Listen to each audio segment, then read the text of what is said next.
Bonjour les amis turfistes, c'est Simon, bienvenue pour le quintet de ce mardi. J'espère que vous êtes bien installés, que vous êtes connotés, hein. Beaucoup d'infos aujourd'hui, et peut-être des bonnes infos, je l'espère en tout cas. Il me semble que le quintet de ce mardi à Saint-Cloud est plutôt jouable, hein, évidemment comparé à la difficulté de la discipline et d'un handicap. De plat, voilà, bien sûr, relativement à tout cela, les amis. Bon, base, Favo, Choco, Tocard du jour, j'ai des bonnes lignes et des chevaux que j'aime beaucoup. Voilà, pas mal de coups de cœur, on va en parler, bien évidemment. Avant, mais le petit pouce, les amis, pour avoir le brin de chance qui nous manque un peu. Parfois, ces derniers temps, ça peut arriver, oui, petite période, mais bon, vous le savez, le vent change, le vent tourne. Alors, essayons de bien timer notre prono pour être au bon endroit au bon moment, avec le bon ticket. Allez, on croise les doigts. C'est parti, les amis, pour l'étude des 16 partants, tout d'abord, bien évidemment, avec un instant qui sera probablement le favori à la cote, peut-être en tout cas. Il a battu des sacrés chevaux au niveau classe 1 cet hiver à Cagnes-sur-Mer. C'est un poulain logiquement estimé, hein, par Nicolas Perret, puisqu'il a vraiment très bien couru face à des chevaux d'âge, hein, qui sont largement dessus des 42 valeurs. Alors du coup, ça lui vaut une valeur très élevée, je trouve quand même, hein, avec 61 kilos à porter. Du coup, aujourd'hui, eu égard à la référence à handicap, une allure sélective va l'avantager. Je pense qu'il risque d'avoir un petit peu de rythme, mais voilà, il n'est pas non plus un soleil à ce poids. Il aurait été en 40, 41 de valeur, ça aurait été vraiment un choco. Maintenant, bah voilà, hein, il n'a quand même pas, je pense, une marge incroyable en 43 de valeur pour gagner face à ses aînés. Bon, maintenant, sur un ticket logique, il fera quand même partie de mes préférés. Donc voilà, il est recommandable, mais peut-être plus pour les places. Le numéro 2, Tumblr, le moins qu'on puisse dire, c'est qu'il méritait son quintet. Je pense l'avoir répété une bonne dizaine de fois, et il a fait pratiquement à chaque fois à l'arrivée des quintets. J'espère que vous en avez profité à fond, et notamment la dernière fois, puisqu'il a enfin gagné son quintet plus. Le cheval est très très bien depuis, selon Nicolas Collery, hein. Donc écoutez, c'est une info qui j'espère sera payante, puisque je vais garder de nouveau ce numéro de très haut et vous le reconseiller très haut également, hein. J'ai cru comprendre, en tout cas, c'est mon interprétation de l'interview de Nicolas Collery, hein, sur Equidia, que le professionnel espérait doubler la mise, hein, avec son cheval de classe, selon ses propres termes, hein. Donc bah, une nouvelle fois, je suis très confiant, moi, avec ce cheval que je vous recommande depuis des mois. On garde ce 2, bien évidemment. Alors je suis assez confiant aussi avec le 3 Lancelot Gold, hein, qui a bien couru la dernière fois, malgré la pénalisation. La distance est un peu plus courte ici, ça va l'aider, je pense. Ça adapte bien tous les terrains, hein, et sa forme est étincelante. Voilà un cheval très recommandable, il me semble, avec la forme régnée pour ce numéro 3. Le numéro 4, American Flag. Alors, il va être très courtisé par les turfistes et par beaucoup de journalistes dans la presse. Bon, maintenant, moi, je le vois plus pour une place. C'est vrai qu'il a un bon numéro de corde, ça va l'aider, mais bon, j'ai pas trouvé ses dernières courses à Cagnes magnifiques. Alors, c'est vrai qu'il a une petite plus-value quand même à Saint-Cloud, hein, puisque c'est à Saint-Cloud, les amis, ce mardi. Donc, c'est une piste qu'il apprécie particulièrement et il a une bonne corde. Donc, une place est possible pour ce numéro 4. Le numéro 5, Lanaken. J'aurais été plus chaud s'il avait pu faire sa rentrée, mais c'est un fils de Goken, hein. Il va donc être très très bien dans le terrain très souple prévu ce mardi. Et puis juger sur l'ensemble de son œuvre, mieux vaut le mettre en bon outsider quelque part. Alors en bout de ticket, dans un champ réduit par exemple, ou dans un champ réduit. Le numéro 6, Speed Hunter, a connu quelques interruptions de carrière, ne compte que 4 sorties publiques au final. Donc tout bien pesé, j'ai l'impression qu'il a tout approuvé à ce niveau, hein. Moi, j'ai pas trop... voilà, il a eu une bonne perf, c'est vrai, dans sa carrière, mais est-ce que ça va être suffisant là pour rentrer comme cela face à des tels chevaux aguerris dans les gros handicaps? Je ne pense pas. Bon. Le numéro 7, Wapi, fait une rentrée après avoir été castré, sachez-le. Et donc, il a montré le potentiel même sur gazon, hein, même s'il y a moins couru que sur sable. Son entourage attend une belle saison. Bon, moi, je pense qu'il a fort à faire d'entrée de jeu. Peut-être un cheval à regarder aujourd'hui pour prendre des notes et pourquoi pas le suivre en bonne confiance dès la prochaine fois. Passons au numéro 8, Grandson of Calix, qui a bien couru au niveau listed début 2024, si je me rappelle bien. En tout cas, ce qui est sûr, c'est qu'il a bien couru au niveau listed, donc c'est un bon cheval. Ceci dit, son hiver a été quand même très moche. Voilà, alors il retrouve un terrain très souple qui va l'avantager, mais il ne peut pas être rayé, il ne peut pas être gardé en confiance et il ne peut pas être rayé. Voilà, donc à ne pas négliger peut-être ce numéro 8 en tout cas. Voilà, je ne l'ai pas gardé. J'ai pas gardé non plus le 9 Stangeli. C'est un Fabre, mais sa fin d'année était un peu laconique. Et puis Arthur Mosset, hein, sur Equidia, son jockey, pense qu'il n'est pas encore à 100%, qu'il a quelques kilos en trop le matin à l'entraînement. Voilà, ce sont les propos d'Arthur Mosset sur Equidia. Bon, est-ce que j'en ai tenu compte pour pas le garder? Je dirais qu'au papier, il avait déjà voilà, un besoin de rassurer, hein. Donc bon, voilà. Le 10, Royal Wood, qui est dans la forme de sa vie, hein, c'est de toute beauté, comme on dit, avec ce cheval. Alors il a plus trop de marge au poids quand même là, parce qu'il arrive à une valeur inédite au niveau handicap, hein. Là, il est très très haut maintenant sur l'échelle des valeurs, il affronte des chevaux de qualité. Alors il a une bonne corne, et puis sa forme est étincelante. Donc bah, vu la teneur du lot aujourd'hui, je pense quand même qu'il peut prendre une place. Voilà, il monte 2 niveaux quand même. Le numéro 11, Maron Six, je trouve, a très bien couru dans le quintet référence, celui des prix des Bouches-du-Rhône, hein, derrière Tumbler et Lancelot Gold, c'est-à-dire le 2 et le 3. Alors, vous l'avez compris, j'aime beaucoup le 2, j'aime beaucoup le 3. La ligne nous mène vers ce numéro 11, qui a très bien couru ce jour-là, qui pourrait même, pourquoi pas, prendre une revanche, vu qu'il a quand même pas eu le parcours en or. Donc voilà, alors sachez que je fais le papier complet pour chaque chevaux, et j'ai quand même décelé qu'il était quatrième de ce prix de Teddy en 2024. Hein. Donc c'est un cheval qui pourrait tout aussi bien faire aujourd'hui, hein, pour cette édition 2025.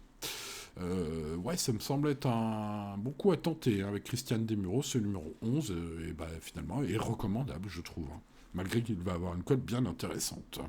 On passe au 12, White Platine, qui rentre ce mardi, mais tout se passe bien à l'écurie, sachez-le. Selon Corinne Baron de Barbe, sa coach dans les colonnes de génie. Alors, contraint de partir en dehors aujourd'hui, il trouve une distance fétiche, hein. Vraiment, hein, c'est ce qu'on appelle un flyer, hein, les chevaux de 1004 comme ça. Bon, on va s'en méfier, même si je pense qu'il sera beaucoup plus compétitif après sa rentrée et à Longchamp, hein, où il a pour l'habitude de briller sur le parcours un peu particulier des 1400 mètres à Longchamp, avec ce petit toboggan là. Donc, bah, je ne sais pas. Est-ce qu'il ne faut pas essayer de le pré-shot, hein, ce 12, et de l'essayer quand personne va le mettre sur ses tickets? Oh, sur un ticket exotique, pourquoi pas, mais ça restera un ticket exotique. Passons au numéro 13, Prince of Clouds, que j'ai eu l'occasion de repérer, enfin en tout cas d'être impressionné par une de ses performances, hein. Il avait fait sensation, c'était fin 2023 à Longchamp. Bon, alors ça s'est pas passé comme dans un rêve depuis, le cheval fait une rentrée aujourd'hui, je pense qu'il aura besoin de courir, en tout cas en 2023 et en 2024, il n'avait pas fait ses meilleures courses d'entrée de jeu, hein. Il lui avait fallu quelques courses avant de finir par mieux courir. Donc je pense que cette année, bah, c'est difficile logiquement de le recommander d'entrée de jeu. On passe au 14, Aversa, hein, qui fut dauphine de Tumbler dans le quintet référence du prix Jacques Guelliot. Bon, bah Aversa proche d'un succès tout simplement, hein. On n'aurait qu'à répéter son ultime course, avantagé au poids pour retrouver son collègue d'écurie Tumbler. Ce 14, pour moi, est le cheval le plus recommandable de ce quintet, hein, puisque Tumbler est le meilleur.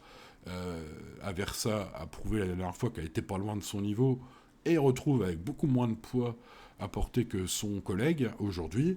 Bah, ça pourrait s'inverser pour Aversa, les amis. En tout cas, au final, tout bien pesé. Bah, je l'aime beaucoup. On passe au 15, Gold Player. Quelle course la dernière fois, quelle forme étincelante pour ce cheval. Alors, il monte de catégorie, hein, et donc il a surcharge liée, hein, évidemment au fait de ses victoires. Il monte de catégorie, double peine aussi au point, hein, puisque Michel, hein, sa cavalière, n'a pas le droit à la décharge dans les quintés plus. Donc voilà. Maintenant, en cette saison, hein, quand vraiment les chevaux sont en forme étincelante dans les terrains gras comme ça, bah, c'est difficile de ne pas les mettre quelque part, au moins dans un champ réduit, hein. La ligne de ce 15 nous mène vers Essai Transformé, un peu plus loin, mais pas si loin que cela. Alors, bon, évidemment, ce sont deux chevaux qui semblent un peu écrasés au poids, hein, ce 15 et ce 16, mais du coup, je vais me garder de rayer complètement ce Essai Transformé, puisqu'en plus, l'écurie de Mathieu Boutin est en grande forme. Ce 16 ne figure pas dans mon pronostic. Pourquoi? Bah parce que j'avais plus la place de le mettre, hein, pas mettre 50 chevaux, mais sachez qu'il figurera, ce cheval, dans mon champ réduit et qu'il sera à très grosse cote, hein. Donc voilà, pour ceux qui prennent des petites notes là pour les champs réduits, n'oubliez pas peut-être ce cheval. Bon, passons à la base en or, les amis turfistes, il est temps, avec, je l'ai dit, hein, une super course pour la dauphine de Tumbler la dernière fois dans le quintet référence, l'inversion avec Aversa aujourd'hui, peut-être une revanche sur son collègue d'écurie. et en tout cas une grande confiance de Nicolas Collery avec ses représentants.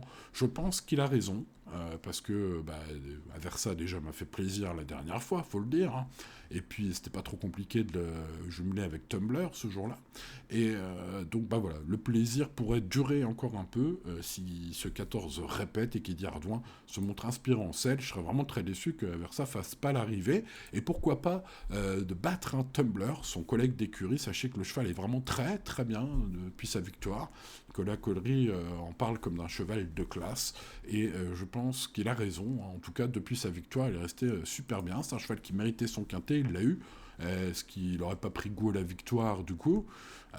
C'est fort possible, hein. Donc on va garder en bonne confiance. J'aime beaucoup aussi Lancelot Gold. Attention, hein, Jérôme Régnier part bien armé aussi et pourrait bien sûr bouter les espoirs de Nicolas Collery aujourd'hui de faire un deuxième couplet gagnant de suite avec ses deux représentants. Ça pourrait être le petit Choco qui coupe tout. Les rêves de Nicolas avec Jérôme Régnier comme entraîneur, un cheval qui s'adapte bien à tous les terrains, dont la forme est étincelante et qui a prouvé que la pénalisation de l'avant-dernière sortie victorieuse n'avait pas trop d'incidence sur sa compétitivité. Donc j'aime beaucoup, hein, vous avez compris ces chevaux, et puis on retrouve les lignes de Maroon Six qui a vraiment très très bien couru dans l'un des quintets références, justement derrière Tumblr et Lancelot Gold. Et donc vu qu'il n'a pas eu vraiment le bon parcours ces jours-ci, ce jour-là surtout, voilà, il me semble très jouable finalement, pour toutes ces raisons, ce numéro 11. En tout cas, si on adore le 2 et le 3, je pense qu'il faut compléter un ticket avec ce 11 en toute logique. C'est un cheval qui a fini 4ème de ce prix Teddy en 2024. Donc je pense qu'il va bien se défendre dans ce prix Teddy 2025, support du quintet de ce mardi, les amis.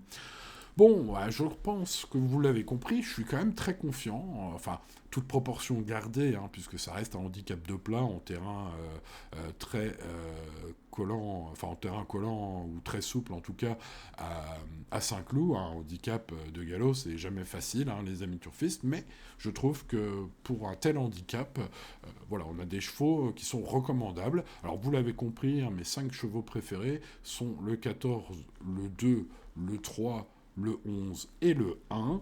On se méfiera quand même, oui, le 1, malgré le poids, je le mets quand même dans mes préférés. Et puis après, on va se méfier du 5, qui n'a contre lui finalement que de faire une course de rentrée aujourd'hui. Alors après, on a des chevaux en très grande forme, avec Royal Wood, forme étincelante pour cet élève de Corinne, parent de Barbe. Et puis Gold Player, le 15, attention, évidemment, c'est un coup de poker aussi celui-là. Mais je m'en méfie ensuite, je l'ai dit et répété, je vais mettre le 4 seulement dans mes champs réduits, et puis également le 16 et c'est transformé. Un petit coup de folie pour mettre dans un champ réduit, les amis. Voilà, l'indice de confiance du prono est de 6 sur 10, ce qui est un peu exceptionnel pour un quintet de plat. Alors, toutefois, j'attire votre attention, les amis turfistes, sur le fait qu'il faut rester raisonnable. Mon expérience me fait croire que ces 5 chevaux sont très recommandables. Maintenant, tout peut arriver. Il suffit d'un mauvais déroulement, d'un cheval qui s'échappe, etc. Vous connaissez. Donc restez toujours raisonnables, les amis turfistes, et tout ira bien. Voilà, il est temps de conclure cette vidéo, chers amis turfistes. Vous remercier de votre fidélité indéboulonnable. Merci à ceux qui mettent le petit pouce sur la vidéo tous les jours. Ça aide beaucoup pour le référencement. Et puis, si vous êtes nouveau, vous ne me connaissiez pas, écoutez, je suis Simon, propriétaire de pronoturfgratuit.fr, le site, et cette chaîne YouTube, du coup, aussi, évidemment, qui est la chaîne officielle du site internet, vous l'avez compris. Donc, pensez à vous abonner à cette chaîne, les amis, et activer la cloche pour ne rien manquer à l'avenir. Voilà, bonne chance à vous, et à demain, pour de nouvelles aventures. C'était Simon. Ciao, ciao.